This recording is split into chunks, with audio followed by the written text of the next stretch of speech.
Auto वाला झारखंडे।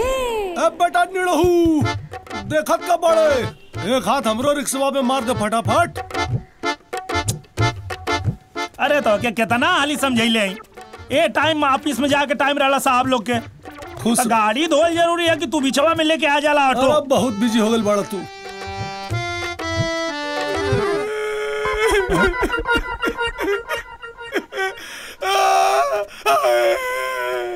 का भाई?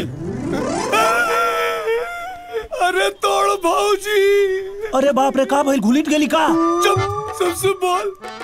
ए निड़हू तोड़ा भौजी के डेंगू हो गइल बा और हमरा लगे तेरा पैसा नहीं के कि ओकर इलाज करा सकी। अरे मर्दवा ता हमसे काहे न बतैला?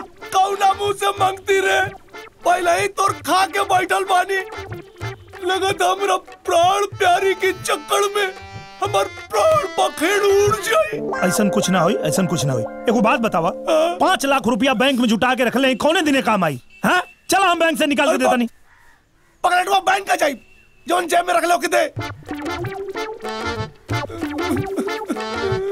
2500 तो बा हमरा लगे, वैसे कितना की जरूरत है?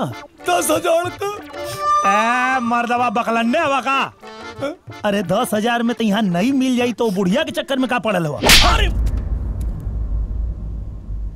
पूछ काहे मरनी हो? काहे? बेटा निड़हू तोड़ा भाभी के छोड़ के ए पूरे संसार में कितनो खूबसूरत औरत होखे ई झारखंडे यादव ओकरा तरफ नजर उठा के ना देख सकेले। ई हमार अटल प्रतिज्ञा है। एक नारी ब्रह्मचारी।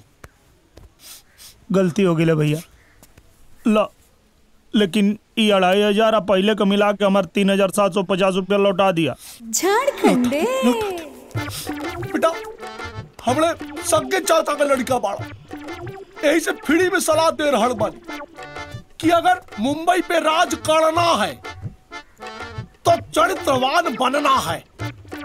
सावित्री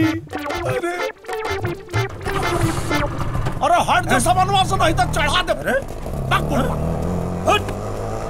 अया पैसा मांगे झारखंडे तो के देला पैसा।